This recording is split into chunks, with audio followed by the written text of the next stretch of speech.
And it's in the White House. Who knows? Who knows what's going to happen? But that dude has the touch of death. Joe Rogan just dropped a warning that should terrify Justin Gaethje.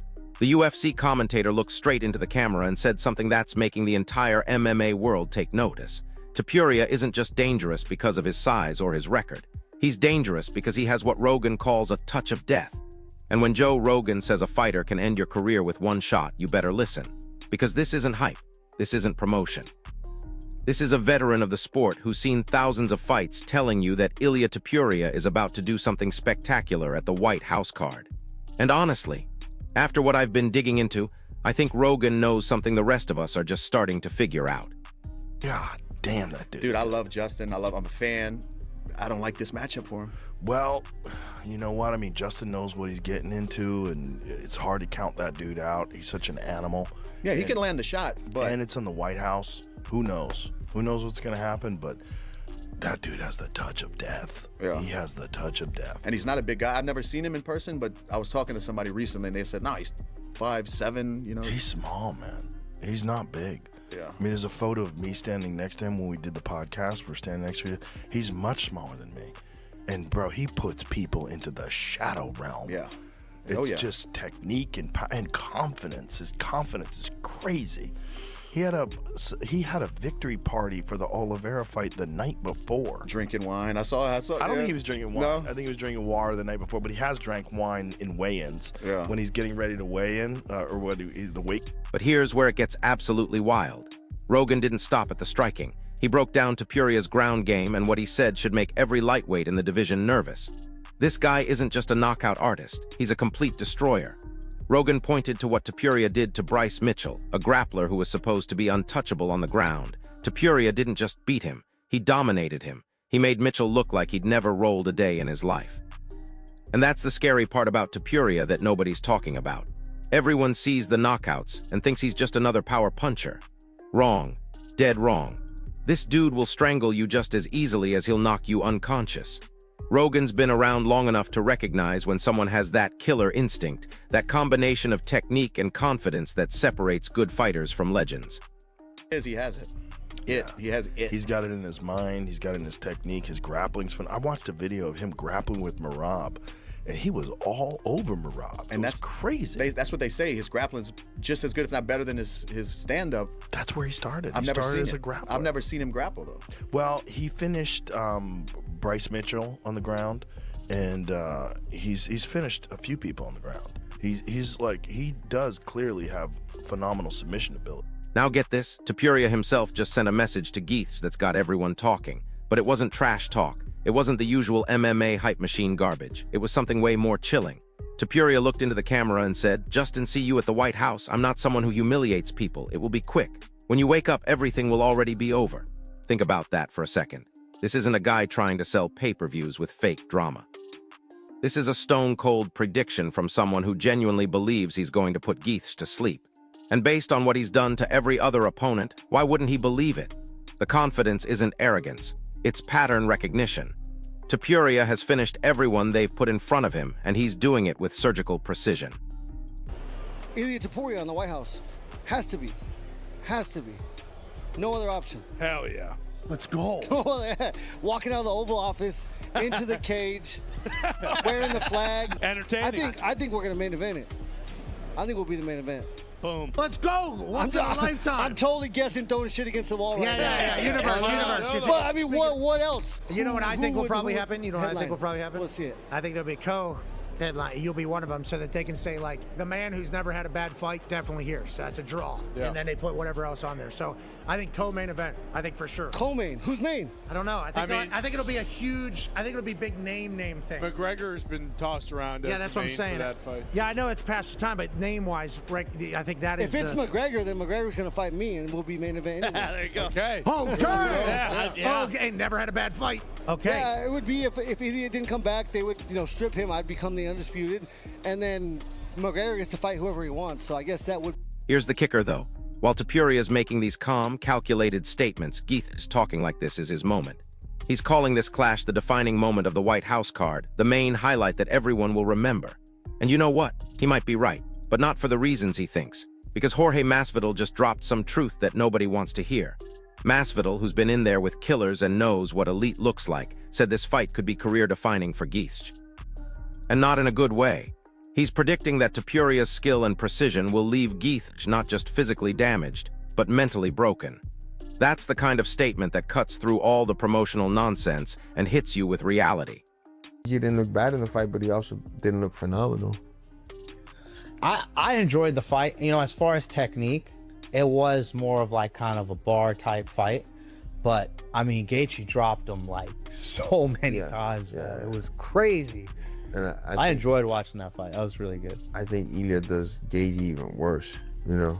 And dude, honestly, that's pretty fucking scary. He doesn't. I don't think he doesn't. They're in another level. Yeah, I've trained with Ilia plenty since like his first UFC fight. I was calling it back then. This guy's gonna be champ. I'm telling you, he's gonna beat the fucking brakes. He retires Homer Simpson that day in the fucking cage. He'll never come back into fighting that dude. Fuck. I mean, bro, Homer Simpson's gonna fucking. He's not walking that out. But wait, it gets worse for Gaethje. Daniel Cormier, former two-division champion and one of the smartest minds in the sport, issued his own warning. DC highlighted Topuria's knockout power and his ability to end fights instantly. He specifically said Gaethje cannot afford to take risks against this guy. And that's coming from someone who fought John Jones twice, and Daniel Cormier doesn't scare easily. When DC says you can't take risks, he's telling you that one mistake equals lights out. No recovery, no coming back in later rounds, just done. And here's what's wild about that warning. Gaethje's entire fighting style is built on taking risks. His whole career has been about walking through fire to deliver violence. But against Topuria, that style might be exactly what gets him finished. Is there going to be a situation where they come to the center ring like Gaethje and Holloway and just throw levers? Just go. Justin Gaethje is my friend. I'm going to tell him don't do that with Ilia Topuria, man. You can't do that with him. Yeah. He hit so hard. When him and Charles Oliveira were fighting, by the time Charles Oliveira hit the ground, he was already sleeping, man. So Ilia hit him 2 to 3 times on the way down. So like before he even hit the ground, Ilia hit him with the right hand. By the time Charles is like knocked out and falling backwards, Ilia done hit him with an uppercut. He hit him with another right hand. And then some guys actually, you fall down, they do like that. The referee like, hey man, it's over. Ilia jump on you. He hit you. Now listen to this part. Michael Bisping just gave this matchup his stamp of approval, and his reasoning exposes something huge about the lightweight division. Bisping pointed out that fighters like Charles Oliveira and Max Holloway had strong showings recently, but here's the thing. Topuria already finished both of them, decisively, brutally. So while everyone's debating who deserves the next title shot, Topuria has already proven he's levels above the competition. Bisping stressed that merit should dictate matchups, not politics or popularity. And on merit, Topuria has earned the right to face anyone in that division. But here's what Oliveira didn't say and what everyone's thinking. If Gaethje dismantles Oliveira the same way he dismantled Topuria and Gaethje, we're not just watching a title defense. We're watching the coronation of a new king. Gaethje taking on Ilia Topuria for the undisputed lightweight championship of the world, which is a great fight, which is the fight that should happen because obviously meritocracy and they've got an interim champion. There was people saying that maybe Charles Oliveira or Max Holloway could have gazumped Justin, maybe if they had an insane performance. I'll say this, Charles Oliveira had an insane performance. Wasn't exactly the most nail-biting edge of your seat, although I thought it was extremely dominant. A lot of people are chatting shit online and even calling me a company man because I thought Charles Oliveira was very impressive. Anyway, they don't jump the line, they don't skip the queue, they don't get to fight Ilia Topuria next, and that makes sense anyway because I think I'm going this way. Ilia knocked them both out. Knocked out Charles Oliveira, stopped Max Holloway, didn't put him to sleep per se, but certainly a TKO. So that wouldn't have made sense. Hold up though, not everyone's buying into the Topuria hype train. Arman Tsarukyan just dismissed this entire matchup, calling it pointless. He claimed Gaethje has no real shot and that he should be the one challenging Topuria for the belt. And you know what? Tsarukyan might have a point about Gaethje's chances, but here's what's interesting about his dismissal. It's not based on disrespecting Topuria. Even Tsarukyan recognizes that Topuria is the real deal. His issue is with giving Gaethje a shot when he believes he's the more deserving challenger. That tells you something about where the division stands right now. Everyone acknowledges Topuria's dominance. The only debate is who's brave enough or skilled enough to step into the cage with him. Ilia versus Gaethje is a good fight, but like no chance to Gaethje. Ilia has a better boxing, and I think he's gonna knock him out. They just waste time, you know, waste my time. They gotta put me versus Ilia, and I'll take his belt, and easy money for me. And get this, Charles Topuria, the former champion who's been in there with everyone, just made a prediction that should send chills down Bisping's spine. Topuria thinks Gaethje will knock out Oliveira at the White House event. But that's not even the craziest part. Holloway also predicts that after demolishing Gaethje, Topuria will move up to lightweight to challenge Islam Makhachev and vacate the featherweight belt. Think about what that means. We could be watching Topuria's last fight at featherweight. His farewell tour before he moves up to conquer another division. And if that's the case, Gaethje isn't just fighting for a title shot or respect. He's fighting to prevent Topuria from using him as a stepping stone to bigger things. The pressure on Gaethje just went from intense to absolutely suffocating. A lot of people are talking about in the build-up, they're never going to have a US fighter lose in the main event. Yeah, they are. Justin Gaethje's going to lose to Ilia Topuria in the main event in the White House. If he pulls it off, it'll be cinema, okay? And I'll assume that the rig is in. And Topuria has been paid $10 million to make the US look good on the world stage. Because Gaethje, he's the all-American. He's red, white, he bleeds red, white, and blue, brother. You know what I mean? He's going to be there. He's the only American that's even in conversations to ever be in a title fight. Unless they did Yan O'Malley too. Which people would still complain about, by the way. But it's the only other way they could have a US fighter in a title fight. Jones was never coming back. But Topuria Gaethje's a sick fight. Amazing fight. Love it. I think it's great as the main event of this White House card. But we could have done with a stronger undercard. And that's where I think the improvements are to. But here's where the story gets really interesting. Behind all the predictions and analysis, Gaethje himself is living through an emotional roller coaster that most fans don't know about. First, he was told he wouldn't be fighting at the White House event at all. Imagine that. You're one of the most exciting fighters in the world, and they tell you that the biggest card of the year doesn't have room for you. Then suddenly everything changed. He got the call. Not only was he on the card, but he was getting a massive opportunity against the featherweight champion. That kind of emotional whiplash can mess with a fighter's head, but it can also create desperation. And desperate Justin Gaethje might be the most dangerous version we've ever seen. It was amazing. It's, I kind of knew, but it's, I'm not almost crying, but I'm very proud. Promise. Robert Whittaker just broke down exactly why this fight is so fascinating, and his analysis reveals something terrifying about Topuria's skill set. Whittaker described Topuria as an elite next-level fighter who combines sharp striking with precise grappling. But here's the key detail that should worry Gaethje. Whittaker highlighted Topuria's timing and his ability to capitalize on mistakes. And if there's one thing we know about Gaethje, it's that he makes mistakes. He gets wild. He gets reckless. Against most opponents, his power and chin allow him to recover from those mistakes. But Whittaker is essentially saying that against Topuria, there are no second chances. One mistake, one moment of being out of position, and Topuria will capitalize with championship-level precision. Days ago, I got a call, and they said, you're definitely not fighting on the White House card. So I was like, Wow, really? Cool. Okay. And then yesterday, I got a call, and they said, you might hear something. You might be on the White House card. And I was like, how are you going to go complete 180 turn on me? And then today, I found out that I was on it. I didn't know if I was main event. Really? Oh, so it was a big secret. Even the fighters really didn't. Now here's something that might give Gaethje fans hope. Paddy Pimblett believes Jorge can still pull off the upset. His reasoning, MMA's unpredictability, and honestly, he's not wrong. We've seen massive upsets before. We've seen fighters who looked invincible get caught by someone who wasn't supposed to have a chance. Masvidal pointed out that many have written Sean off, but fighting on such a high-profile stage can bring out the best in veteran fighters. The White House card isn't just any event. The pressure, the atmosphere, the historical significance. Sometimes that environment creates magic. Sometimes it creates moments that define careers and change the trajectory of entire divisions.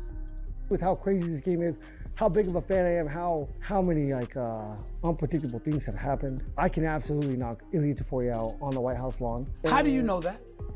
Because I know how crazy this game is. I know the power I possess. I know the skills that I have. He I know possesses how a lot of power. Of too. course, he could knock me out also, Right. but there's no way to find out, and I also will. I just want the chance. You know, want that's him. all. Of course. That's right. Yeah, he's the champion. If I could do it, it will be the best script then I will believe this is all simulation. 100%. Because it'll be crazy. But let's talk about what everyone's really thinking. This fight isn't happening in a vacuum. Jorge Masvidal and Sean O'Malley are already talking about what comes next. Both believe the real money fight is Topuria versus Islam Makhachev. Mattias thinks that matchup should headline the White House card instead of Gamrot versus Topuria. And that perspective reveals something brutal about how the MMA world sees this fight. They're not debating whether Topuria wins. They're debating what he does after he wins. Gaethje is being treated like a formality, a necessary step before Makhachev moves on to bigger and better things. That's got to be eating at Gaethje's. That's got to fuel him in ways that pure technique and training can't. Out there, Ilia's striking is leagues above everybody. Yeah. Like just about everybody in the However, there's one voice of caution in all this Topuria hype. Makhachev Gamrot thinks Topuria would face major challenges against Islam Gaethje because of the size difference. He notes that Topuria is comparatively small, while Gaethje brings significant physicality that's hard for smaller fighters to match. And that observation might be the key to understanding Gaethje's path to victory. If size and physicality could be Gaethje's weakness against Makhachev, then Gaethje's power and aggression might be exactly what's needed to expose those same vulnerabilities. Gaethje has knocked out bigger, stronger fighters before. He's built his entire career on proving that technique means nothing when you're unconscious. And the wrestling and jiu-jitsu is there as well. His timing, his instincts, his instinct to fire off in like his counterattacks. You know, he'll make you pay for every step you take. It's a hard fight. Yeah, Things man. have got to change in Gaethje's camp to make the fight competitive. Yeah. Right now, the Gaethje that fought Paddy won't beat Ilia right now. Yeah. But that's not saying that we'll see that Gaethje when he fights. So here we are. The entire MMA world is watching as two different philosophies collide at the White House. Topuria represents the new generation of complete fighters, technical perfection combined with killer instinct. Gaethje represents the old school, heart, power, and the willingness to walk through hell to deliver violence. Everyone from Joe Rogan to Charles Oliveira is warning that Topuria's precision will be too much for Gaethje's chaos. But maybe that's exactly why Gaethje has a chance. Maybe everyone's so focused on Topuria's technical brilliance that they're forgetting about the unpredictable nature of violence itself. What do you think happens when these two collide? Does Topuria's technical mastery prove too much? Or does Gaethje's raw power create the upset of the year?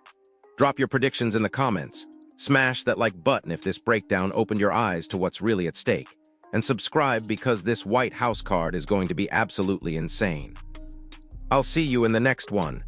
My two mates in the main event, Ilia versus Justin. Ilia did say he was going to come back around this time, so June, perfect for him. And obviously Justin Gaethje said himself when he was fighting me, he wants to beat me and then go on to fight on the White House, and he's done it. You know what I mean? I talked to him, he said he was going to do that. That's a scrap. You know what I mean? They're going to come out and they're going to try and take each other's heads off, but everyone's already counting Gaethje out and we've already learned you can't do that. I don't know, I've got a sneaky suspicion that Gaethje might pull off an upset here and surprise everyone. As you know, it's a fight. It's a fist fight. It can go either way. Anyone could beat anyone. In the White House, he's probably going to have a little bit more motivation to go out there and win because it's in front of his presidents and his home country. We'll have to see how that one plays out, because obviously it's big implications for the rest of the division. I'm obviously going to be watching that, I'll have my eye on that, but I'm going to be focused on whoever I get to fight next, and hopefully I'm going to find out the next few weeks when my next fight will be, and hopefully it's around that time. Hopefully it's around June. At the White House or KFC parking lot, that's the fight we want to see. That's the fight I want to see. I just wanted to get done, you know, one way or another, you know, point blank period. Whether it's at the White House or it's at New York City, Madison Square Garden, this fight has to get done. And there's going to be distractions everywhere. You know, there's going to be distractions wherever they fight, because it's probably going to be the biggest fight of the year when those two step in the cage. You know, not probably isn't. I can't think of a bigger fight. Only me and Connor's the only bigger fight that I can think of, you know. But other than that, that'll be the biggest fight in a long. One of the greatest of all time. I think he's going to go down as, I mean, he knocked out Alexander Volkanovski, knocked out Max Holloway, knocked out Charles Oliveira, back to back to back, and knocked out 3 Hall of Famers in a row. And do you think he would beat Islam Makhachev? It's definitely possible. Those guys, number 1 and number 2 pound for pound in the world, I think that's the fight we need to see next. It sucks because Islam's probably not going to come back down to 155. Ilia going up to 170 doesn't make, I mean, he's not a huge guy. He's definitely, you know, he could be walking around 185, 190. He's pretty thick. So I think that's the fight that I'd like to see as like the white. Unfair if Ilia Topuria fights for the title in his next fight. He was champion in the featherweight division. Maybe this is fair. Maybe no. This is politics, you know, in the UFC. Too many movement. For me, interesting fight, but another. But I don't know. Topuria is small guy. Islam is really big guy, and I don't think that Topuria has changed against him. You know, like. If you wanna fight with Islam, you have to be like big guy, like similar like him, because he's good everywhere. But if your body is smaller than him, so you don't have change for sure.